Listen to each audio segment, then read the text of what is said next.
Recovery for me is thinking broader than ourselves, and also looking inside ourselves and seeing the negativity in ourselves and being truthful to ourselves.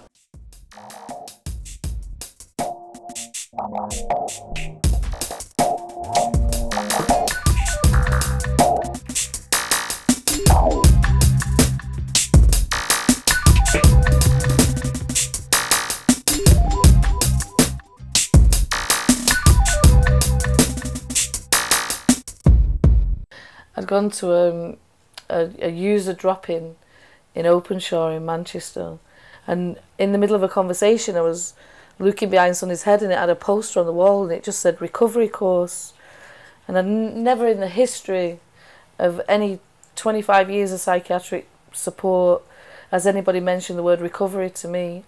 Benson plays hip-hop music and I was listening to his music since about 99. People have been fighting and using music as a way of talking about recovery, and I'd been studying that with Benson for the last 6 years, listening to his music, going up to his house, and I was sitting there playing it when I've been in deep depressions and just listening to it and then coming out on top of the world. And I used to walk in his house like at a snail's pace and come out just feeling like there was hope. My past is a wondrous past because it's made me the person I am today. You know what I'm saying? And essentially, everyone has what I feel is a wondrous past, and it's about how you learn from your past and make your past shape your future. If this is working for me and you, it's a bit selfish if we just contain it to us. We didn't have any money to start off, we just wanted to share it, so we went to St Luke's Church in Longsight. And they opened their arms to us. It's a neighbourhood centre, and it was just like yes, yes, yes. There was this discrimination because they couldn't speak up for themselves, yeah, and they're just thrown out as unvaluable parts of society. So one of the things we decided we would like to do was to help them to lift their levels of communication. And by doing fun things as in writing poetry maybe, they're lifting that level. At the same time, they're building confidence.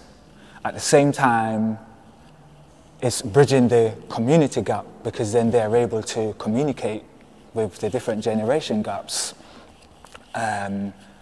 Stuff like self-belief, people underestimate the power or the lack of power that somebody has when they have low confidence. You could be the brightest type of person, but if you haven't got that confidence, it means nothing.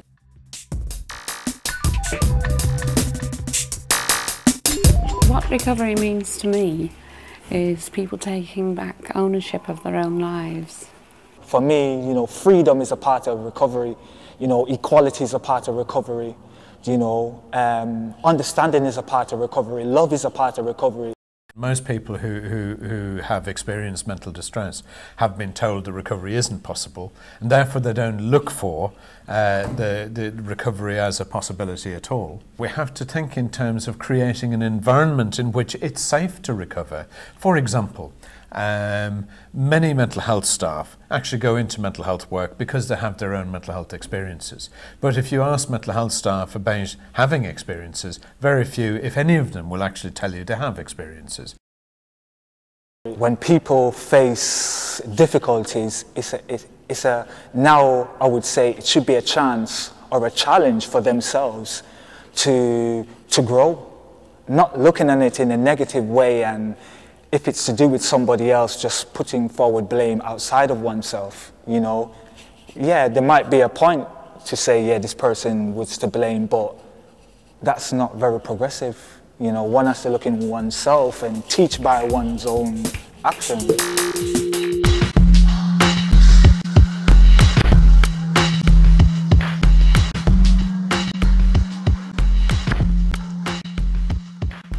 The RAP plan itself talks about having supporters and people building up to 5 supporters, and that's really important to have people who are really affirmative and positive around you and part of your life.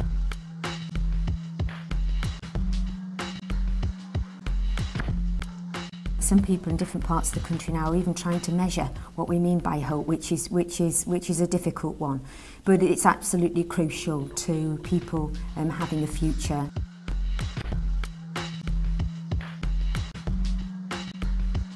Self-education, and recovery is very much about self-education. You know, and you can do that in lots of different ways.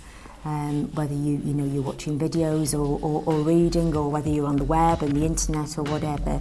But it's about, and it's also about learning more about yourself and beginning to understand yourself and some of the patterns that you might even have in life. Some of those will be really positive and you want to build on those, and others you might realise are very negative.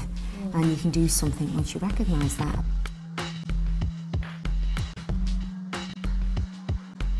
One of the other principles is self-advocacy, and that's about speaking up and speaking out.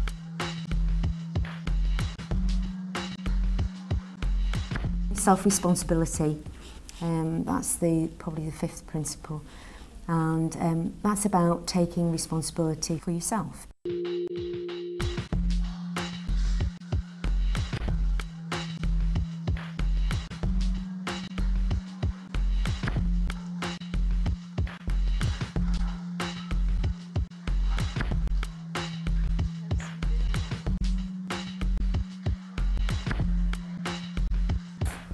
Falling down and getting up, you know, finding the courage to get up and, you know, find that belief.